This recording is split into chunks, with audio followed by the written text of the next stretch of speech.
as a woman, when you train, everybody else on your team is a guy. You see Olivia in the corner there. There's John Halverson, one of the toughest 170-pounders in the Midwest.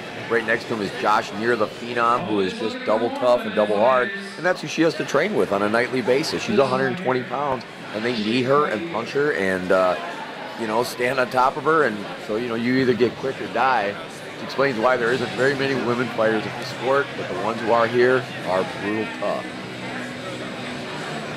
We're getting ready for round 2 action. Here we go. Coming right at her, throws a nice cross. Goes for a big hook, misses, and slams her into the fence again. Alicia looking for the takedown here. Let's see if she can get it.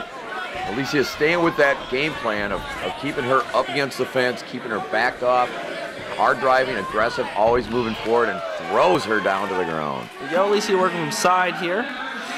And Olivia manages to pull guard.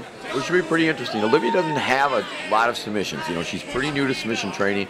Training with Halvers, I'm certain that she's picked some up. Let's see if she's able to employ anything here. In her other fights, she's never really needed to go to the guard and certainly never needed submissions against any of the previous opponents she's faced, but they haven't been skilled, trained mixed martial arts opponents. Alicia is. Alicia moving to half guard now. Nice pass. Oh, and Olivia's trying to get a roll here. So close, just wasn't able to pop her hips through and finish that off. Alicia maintaining the dominant position. Using some strikes here from half guard. A lot of these blows are landing on the top of Olivia's head, which normally wouldn't do damage, but I think with those cornrows, they're probably doing no damage whatsoever. Very true. Maybe more fighters need to employ the cornrow strategy. Olivia back to guard here as Alicia rains down some punches. It looks like the ref is going to stand him up. It's a good stand up because there isn't much happening there. Olivia's just stalemating by holding her in place. Back them on their feet.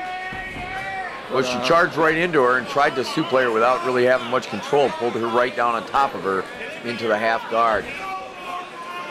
And now let's see what Olivia can do with a dominant position.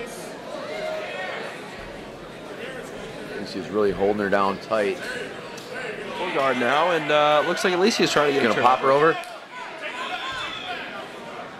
See if she can sweep her over. Trying to pop her over.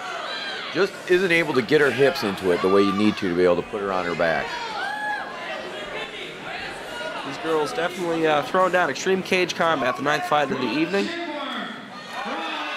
have no qualms about throwing punches and hitting each other in the head. And, it's something you got to understand when you get in here. It's like you think these are girls fighting. You better not think they're going to be, soft and cuddly in there. They're trying to bust each other up as hard as the men are, if not harder. Looks like Alicia's trying to go for a triangle. Looking for a triangle.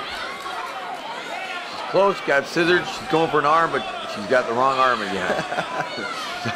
And there she takes a couple shots to the kisser that time, and now Olivia's in the side mount, and now we'll see what Olivia can do with a solid, dominant position. Alicia still maintains throw some strikes at the top of her cornrowed head. Yep. Oh, and Olivia was transitioning to mount, which is where she has finished all of her fights. It's the end of round 2. What would you say, who won that round? Well, I would have to give the first part of the round to Alisa.